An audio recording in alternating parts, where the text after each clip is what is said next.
আমি এই পর্বে আলোচনা করছি ক্লাস 7-এর একটি ইতিহাসের প্রশ্নপত্র নিয়ে। তোমাদের থার্ড ইউনিট টেস্ট শুরু হয়ে গেছে। থার্ড ইউনিট টেস্টের 2024-এরই এটি একটি প্রশ্নপত্র। এই প্রশ্নপত্রেই পরীক্ষা হয়েছে একটি স্কুলে।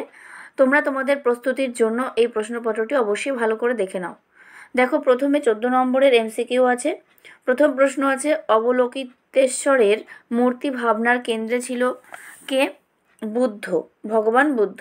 2, বজ্রযান মতের নেতাদের বলা হতো কি? সিদ্ধাচার্য। 3, খ্রিস্টীয় 8ম শতাব্দীতে পৃথিবীর বৃহত্তম বৌদ্ধ কেন্দ্র ছিল বড়বদরের বৌদ্ধ মন্দির। পরেরটা, আরবি ভাষায় ইলম মানে হলো জ্ঞান। নিকোলো কান্টি ছিলেন হচ্ছেন একজন ইতালীয় পর্যটক। শাসক হয়েও সুলতান উপাধি নেননি কে? খিজির খান। নেক্সট কোয়েশ্চেন দেখো, বীরবলের প্রকৃত নাম ছিল মহেশ দাস। হুমায়ুন শেরশাহের কাছে পরাজিত হন দুবার। শিরিন কলম নামে পরিচিত ছিলেন আব্দুস সামাদ। শিখদের প্রথম গুরু ছিলেন গুরু নানক। নেক্সট, চাল বা চালাভিত্তিক মন্দির বানানোর রীতি দেখতে পাওয়া যায় বাংলায়। নেক্সট কোয়েশ্চেন, শ্বেতপাথরে রত্ন বসিয়ে কারুকার্য করাকে বলা হতো পিয়েত্রাদুরা। ধর্মীয় ও রাজনৈতিক ক্ষমতার প্রতীক হিসেবে গুরু হরগোবিন্দ 2টি তলোয়ার নিতেন। চলে আসছি পরের প্রশ্নে।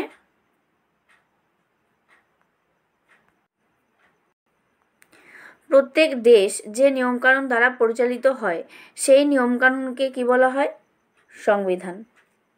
এরপরে দেখো, 14 নম্বরের রয়েছে তোমাদের এসএকিউ টাইপ কোয়েশ্চেন, এবং এর মধ্যে বিভিন্ন ধরনের কোয়েশ্চেন আছে। ঠিক ভুল, বেমানান, শূন্যস্থান পূরণ করো, ব্যাখ্যা বিবৃতি, স্তম্ভ মেলানো ইত্যাদি।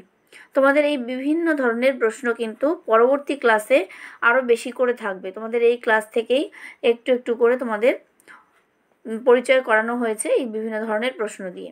তাহলে দেখো, প্রথম যে প্রশ্নটি আছে আমরা কিভাবে করতে পারি। ঠিক না ভুল লেখো। ঘোড়া এবং উট বাংলার বাইরে থেকে আসতো। অর্থাৎ ঘোড়া এবং উট বাংলার বাইরে থেকে বাংলায় আসতো। এই কথাটি কিন্তু সত্যি, সঠিক হবে।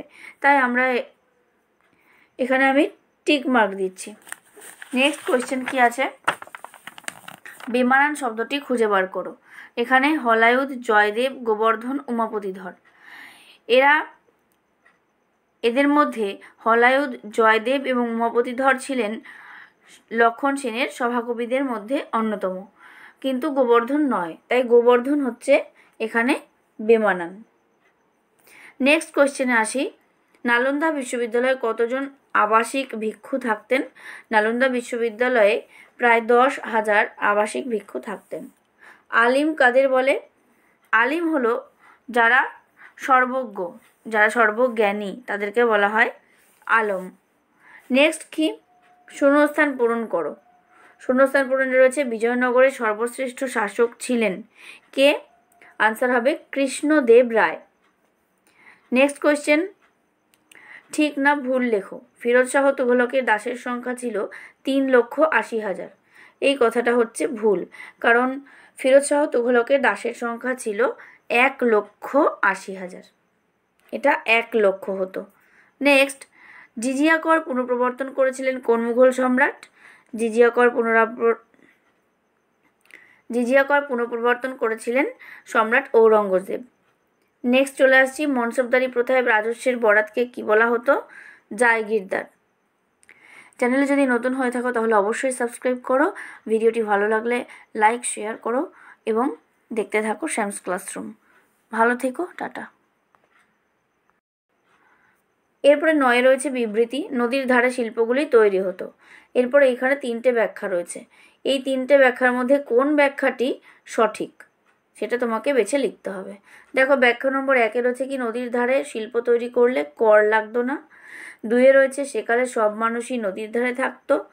3 রয়েছে কাঁচামাল আমদানি ও তৈরি মাল রপ্তানির সুবিধা হতো। তাহলে তোমাদের কি মনে হচ্ছে কোনটা সঠিক হবে?